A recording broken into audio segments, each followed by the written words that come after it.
역대하 10장. 온 이스라엘이 르호보암을 왕으로 세우려고 세겜에 모였으므로 르호보암이 세겜으로 갔다. 느밧의 아들 여로보암이 이 소식을 들었다. 그는 솔로몬 왕을 피하여 이집트에 가 있었는데 이 소식을 듣고 이집트에서 돌아왔다. 사람들이 여로보암을 불러내니 그와 온 이스라엘이 르호보암에게 가서 이렇게 말하였다. 임금님의 아버지께서는 우리에게 무거운 멍에를 메우셨습니다. 이제 임금님께서는 임금님의 아버지께서 우리에게 메우신 중노동과 그가 우리에게 지우신 이 무거운 멍에를 가볍게 해주십시오. 그러면 우리가 임금님을 섬기겠습니다. 르호보암이 그들에게 말하였다. 사흘 뒤에 나에게 다시 오시오. 이 말을 듣고 백성들은 돌아갔다. 르호보암 왕은 그의 아버지 솔로몬이 살아있을 때에 그의 아버지를 섬긴 원로들과 상의하였다. 이 백성에게 내가 어떤 대답을 하여야 할지 경들의 충고를 듣고 싶습니다. 그들은 르호보암에게 이렇게 대답하였다. 임금님께서 이 백성에게 너그럽게 대해주시고 백성을 반기셔서 그들에게 좋은 말로 대답해주시면 이 백성은 평생 임금님의 종이 될 것입니다. 원로들이 이렇게 충고하였지만 그는 원로들의 충고를 무시하고 자기와 함께 자라 자기를 받드는 젊은 신하들과 의논하며 그들에게 물었다. 백성이 나에게 선친께서 메워주신 멍에를 가볍게 해달라고 요청하고 있소. 이 백성에게 내가 어떤 대답을 해야 할지 그대들의 충고를 듣고 싶소.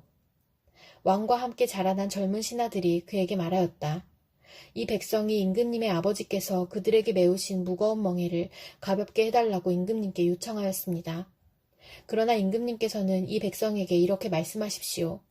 내 새끼손가락 하나가 내 아버지의 허리보다 굵다.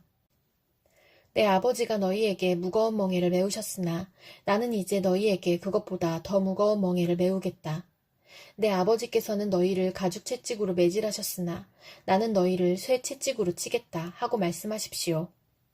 왕이 백성에게 사흘 뒤에 다시 오라고 하였으므로 여로보암과 온 백성이 사흘째 되는 날에 르호보암 앞에 나아왔다. 왕은 원로들의 충고를 무시하고 백성에게 가혹하게 대답하였다. 르호보암 왕은 젊은 신하들의 충고를 따라 백성에게 이렇게 대답하였다. 내 아버지가 당신들에게 무거운 멍에를 메우셨으나 나는 이제 당신들에게 그것보다 더 무거운 멍에를 메우겠소. 내 아버지께서는 당신들을 가죽 채찍으로 매질하셨으나 나는 당신들을 쇠 채찍으로 치겠소. 왕이 이처럼 백성의 요구를 들어주지 않았으니 하나님께서 일이 그렇게 뒤틀리도록 시키셨던 것이다. 주님께서 이미 실로 사람 아이야를 시키셔서 느밧의 아들 여로보암에게 하신 말씀을 이루시려는 것이었다. 온 이스라엘은 왕이 그들의 요구를 전혀 듣지 않는 것을 보고 왕에게 외쳤다. 우리가 다윗에게서 받을 몫이 무엇이냐? 이새의 아들에게는 받을 유산이 없다. 이스라엘아, 각자 자기의 장막으로 돌아가라. 다윗이여, 이제 너는 너의 집안이나 돌보아라. 그런 다음에 온 이스라엘은 각자 자기들의 장막으로 돌아갔다. 그러나 유다의 여러 성읍에 살고 있는 이스라엘 자손은 르호보암의 통치 아래에 남아있었다. 르호보암 왕이 강제노동 감독관 하도람을 이스라엘 자손에게 보내었더니 이스라엘 자손이 그를 돌로 쳐서 죽였다. 그러자 르호보암 왕은 급히 수레에 올라서 예루살렘으로 도망하였다. 이렇게 이스라엘은 다윗 왕조에 반역하여 오늘에 이르렀다. 요한계시록 1장. 이것은 예수 그리스도의 계시입니다.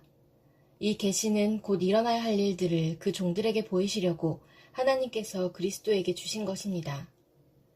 그런데 그리스도께서는 자기의 천사를 보내셔서 자기의 종 요한에게 이것을 알려주셨습니다. 요한은 하나님의 말씀과 예수 그리스도의 증언, 곧 자기가 본 것을 다 증언하였습니다. 이 예언의 말씀을 읽는 사람과 듣는 사람들과 그 안에 기록되어 있는 것을 지키는 사람들은 복이 있습니다. 그때가 가까이 왔기 때문입니다. 나 요한은 아시아에 있는 7 교회에 편지를 씁니다. 지금도 계시고 전에도 계셨고 또 앞으로 오실 분과 그의 보좌 앞에 있는 7 영과 또 신실한 증인이시요 죽은 사람들의 첫 열매이시요 땅 위의 왕들의 지배자이신 예수 그리스도께서 내려주시는 은혜와 평화가 여러분에게 있기를 빕니다. 예수 그리스도께서는 우리를 사랑하시며 자기의 피로 우리의 죄에서 우리를 해방하여 주셨고 우리로 하여금 나라가 되게 하시어 자기 아버지 하나님을 섬기는 제사장으로 삼아주셨습니다. 그에게 영광과 권세가 영원 무궁하도록 있기를 빕니다. 아멘. 보아라, 그가 구름을 타고 오신다. 눈이 있는 사람은 다 그를 볼 것이요, 그를 찌른 사람들도 볼 것이다. 땅 위의 모든 족속이 그분 때문에 가슴을 칠 것이다. 꼭 그렇게 될 것입니다. 아멘. 지금도 계시고 전에도 계셨고 앞으로 오실 전능하신 주 하나님께서 나는 알파요 오메가다 하고 말씀하십니다. 예수 안에서 여러분의 형제요, 예수 안에서 환난과 그 나라와 인내에 여러분과 더불어 참여한 사람인 나 요한은 하나님의 말씀과 예수에 대한 증언 때문에 반모라는 섬에 갇혀있게 되었습니다. 주님의 날에 내가 성령에 사로잡혀 내 뒤에서 나팔소리처럼 울리는 큰 음성을 들었습니다. 그 음성은 이렇게 말하였습니다. 내가 보는 것을 책에 기록하여 7교회, 곧 에베소와 서머나와 버가모와 두아디라와 사데와 빌라델비아와 라오디게아의 교회로 보내라. 그래서 나는 내게 들려오는 그 음성을 알아보려고 돌아섰습니다. 돌아서서 보니 7 큰 촛대가 있는데 그 촛대 한가운데 인자와 같은 분이 계셨습니다. 그는 발에 끌리는 긴 옷을 입고 가슴에는 금띠를 띠고 계셨습니다. 머리와 머리털은 흰 양털과 같이 또 눈과 같이 희고 눈은 불꽃과 같고 발은 풀무불에 달구어낸 노새와 같고 음성은 큰 물소리와 같았습니다. 또 오른손에는 7 별을 쥐고 입에서는 날카로운 양날 칼이 나오고 얼굴은 해가 강렬하게 비치는 것과 같았습니다. 그를 뵐 때에 내가 그의 발 앞에 엎어져서 죽은 사람과 같이 되니 그가 내게 오른손을 얹고 말씀하셨습니다. 두려워하지 말아라. 나는 처음이며 마지막이요 살아있는 자다. 나는 한 번은 죽었으나 보아라, 영원무궁하도록 살아있어서 사망과 지옥의 열쇠를 가지고 있다. 그러므로 너는 내가 본 것과 지금의 일들과 이 다음에 일어날 일들을 기록하여라. 내가 본 내 오른손의 7 별과 7 금촛대의 비밀은 이러하다. 7 별은 7 교회의 심부름꾼이요 7 촛대는 7 교회다. 스바냐 2장. 함께 모여라. 함께 모여라. 창피한 줄도 모르는 백성아.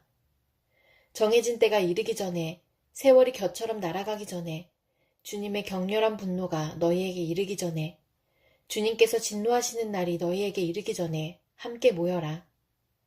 주님의 명령을 따르면서 살아가는 이 땅의 모든 겸손한 사람들아, 너희는 주님을 찾아라. 올바로 살도록 힘쓰고 겸손하게 살도록 애써라. 주님께서 진노하시는 날에 행여 화를 피할 수 있을지도 모른다. 가사는 버림을 받을 것이며 아스글론은 폐허가 될 것이다. 아스돗은 대낮에 텅 빌 것이며 에그로는 뿌리채 뽑힐 것이다. 바닷가에서 사는 자들아, 그렛섬에서 사는 민족아, 너희에게 재앙이 닥칠 것이다. 블레셋 땅 가나안아, 주님께서 너희에게 판결을 내리신다. 내가 너희를 없애버려서 아무도 살아남지 못하게 하겠다. 바닷가의 땅은 풀밭이 되고 거기에 목동의 움막과 양떼의 우리가 생길 것이다. 바닷가 일대는 살아남은 유다 가문의 몫이 될 것이다. 거기에서 양떼를 먹이다가 해가 지면 아스글론에 있는 집으로 가서 누울 것이다. 주 그들의 하나님이 그들을 돌보셔서 사로잡혀 있는 곳에서 돌아가게 하실 것이다. 모압이 욕을 퍼붓는 것과 암몬 자손이 악담을 퍼붓는 것을 내가 들었다. 그들이 나의 백성에게 욕을 퍼붓고 국경을 침범하였다. 그러므로 나는 나의 삶을 두고 맹세한다. 이스라엘의 하나님 만군의 주가 선언한다. 이제 곧 모압은 소돔처럼 되고 암몬 자손은 고모라처럼 될 것이다. 거친 풀이 우거지고 둘레고 온통 소금 구덩이가 되고 영원히 황무지가 될 것이다. 살아남은 나의 백성이 그들을 털며 살아남은 나의 결혜가 그 땅을 유산으로 얻을 것이다. 이것은 그들이 거만을 떤 것에 대한 보복이다. 그들이 만군의 주님의 백성에게 욕을 퍼부은 탓이다. 주님께서 땅의 모든 신을 파멸하실 때에 사람들은 주님이 무서운 분이심을 알게 될 것이다. 이방의 모든 섬사람이 저마다 제 고장에서 주님을 섬길 것이다.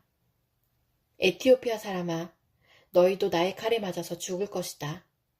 주님께서 북녘으로 손을 뻗으시며 아시리아를 멸하며 니느웨를 황무지로 만드실 것이니 사막처럼 메마른 곳이 될 것이다. 골짜기에 사는 온갖 들짐승이 그 가운데 떼를 지어 누울 것이며 갈까마귀도 올빼미도 기둥 꼭대기에 깃들 것이며 창문턱에 앉아서 지저길 것이다.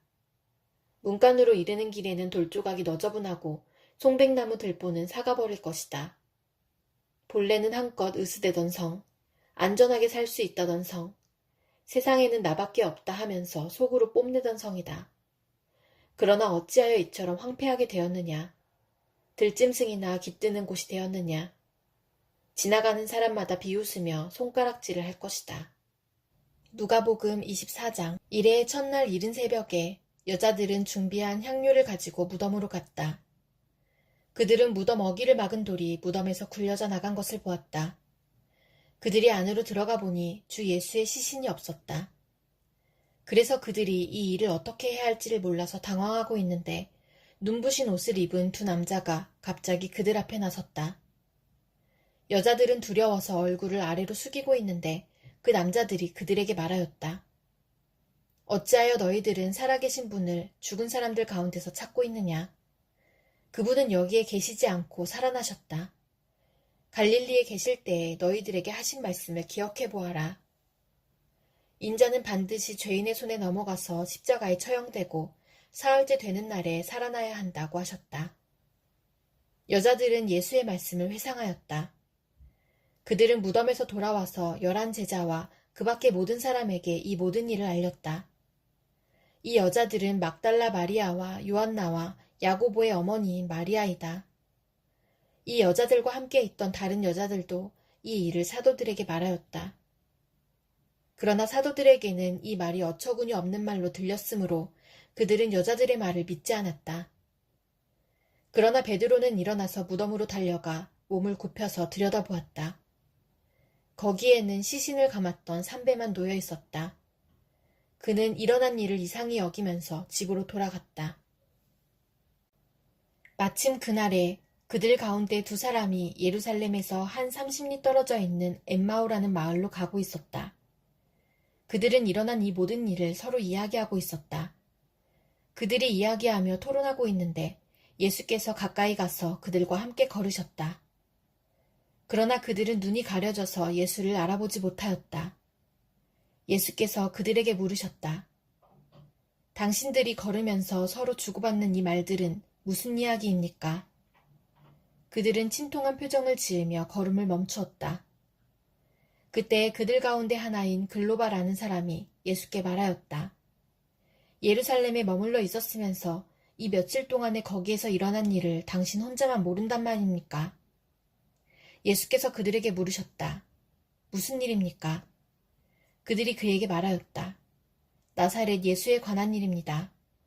그는 하나님과 모든 백성 앞에서 행동과 말씀에 힘이 있는 예언자였습니다. 그런데 우리의 대제사장들과 지도자들이 그를 넘겨주어서 사형 선고를 받게 하고 십자가에 못 박아 죽였습니다. 우리는 그분이야말로 이스라엘을 구원하실 분이라는 것을 알고서 그분에게 소망을 걸고 있었던 것입니다. 그뿐만 아니라 그런 일이 있은 지 벌써 사흘이 되었는데 우리 가운데서 몇몇 여자가 우리를 놀라게 하였습니다. 그들은 새벽에 무덤에 갔다가 그의 시신을 찾지 못하고 돌아와서 하는 말이 천사들이 환상을 보았다는 것입니다. 천사들이 예수가 살아계신다고 말했다는 것입니다. 그래서 우리와 함께 있던 몇 사람이 무덤으로 가서 보니 그 여자들이 말한 대로였고 그분은 보지 못하였습니다. 예수께서는 그들에게 말씀하셨다. 어리석은 사람들입니다. 예언자들이 말한 모든 것을 믿는 마음이 그렇게도 무디니 말입니다. 그리스도가 마땅히 이런 고난을 겪고서 자기 영광에 들어가야 하지 않겠습니까? 그리고 예수께서는 모세와 모든 예언자에서부터 시작하여 성경 전체에서 자기에 관하여 써놓은 일을 그들에게 설명하여 주셨다. 그 두 길소는 자기들이 가려고 하는 마을에 가까이 이르렀다. 그런데 예수께서는 더 멀리 가는 척 하셨다. 그러자 그들은 예수를 만류하여 말하였다. 저녁 때가 되고 날이 이미 저물었으니 우리 집에 묵으십시오. 예수께서 그들의 집에 묵으려고 들어가셨다. 그리고 그들과 함께 음식을 잡수시려고 앉으셨을 때에 예수께서 빵을 들어서 축복하시고 떼어서 그들에게 주셨다. 그제서야 그들의 눈이 열려서 예수를 알아보았다. 그러나 한순간에 예수께서는 그들에게서 사라지셨다. 그들은 서로 말하였다. 길에서 그분이 우리에게 말씀하시고 성경을 풀이하여 주실 때에 우리의 마음이 우리 속에서 뜨거워지지 않았습니까? 그들이 곧바로 일어나서 예루살렘에 돌아와서 보니 11제자와 또 그들과 함께 있던 사람들이 모여 있었고 모두들 주님께서 확실히 살아나시고 시몬에게 나타나셨다 하고 말하고 있었다. 그래서 그 두 사람도 길에서 겪은 일과 빵을 떼실 때에 비로소 그를 알아보게 된 일을 이야기하였다. 그들이 이런 이야기를 하고 있을 때에 예수께서 몸소 그들 가운데 들어서서 말씀하셨다. 너희에게 평화가 있어라. 그들은 놀라고 무서움에 사로잡혀서 유령을 보고 있는 줄로 생각하였다. 예수께서는 그들에게 말씀하셨다. 어찌하여 너희는 당황하느냐? 어찌하여 마음에 의심을 품느냐? 내 손과 내 발을 보아라. 바로 나다. 나를 만져보아라. 유령은 살과 뼈가 없지만 너희가 보다시피 나는 살과 뼈가 있다. 이렇게 말씀하시고 그는 손과 발을 그들에게 보이셨다. 그들은 너무 기뻐서 아직도 믿지 못하고 놀라워하고 있는데 예수께서 그들에게 말씀하셨다. 여기에 먹을 것이 좀 있느냐? 그래서 그들이 예수께 구운 물고기 한 토막을 드렸다. 예수께서 받아서 그들 앞에서 잡수셨다. 예수께서 그들에게 말씀하셨다. 내가 전에 너희와 함께 있을 때에 너희에게 말하기를 모세의 율법과 예언서와 시편에 나를 두고 기록한 모든 일이 반드시 이루어져야 한다고 하였다. 그때 예수께서는 성경을 깨닫게 하시려고 그들의 마음을 열어주시고 그들에게 말씀하셨다. 이렇게 기록되어 있다. 곧 그리스도는 고난을 겪으시고 사흘째 되는 날에 죽은 사람들 가운데서 살아나실 것이며 그의 이름으로 죄사함을 받게 하는 회개가 모든 민족에게 전파될 것이다 하였다. 예루살렘에서부터 시작하여 너희는 이 일의 증인이다. 보아라, 나는 내 아버지께서 약속하신 것을 너희에게 보낸다. 그러므로 너희는 위로부터 오는 능력을 입을 때까지 이 성에 머물러 있어라. 그리고 예수께서는 그들을 밖으로 베다니까지 데리고 가서 손을 들어 그들을 축복하셨다. 예수께서는 그들을 축복하시는 가운데 그들에게서 떠나 하늘로 올라가셨다. 그들은 예수께 경배하고 크게 기뻐하면서 예루살렘으로 돌아가서 하나님을 찬양하면서 날마다 성전에서 지냈다.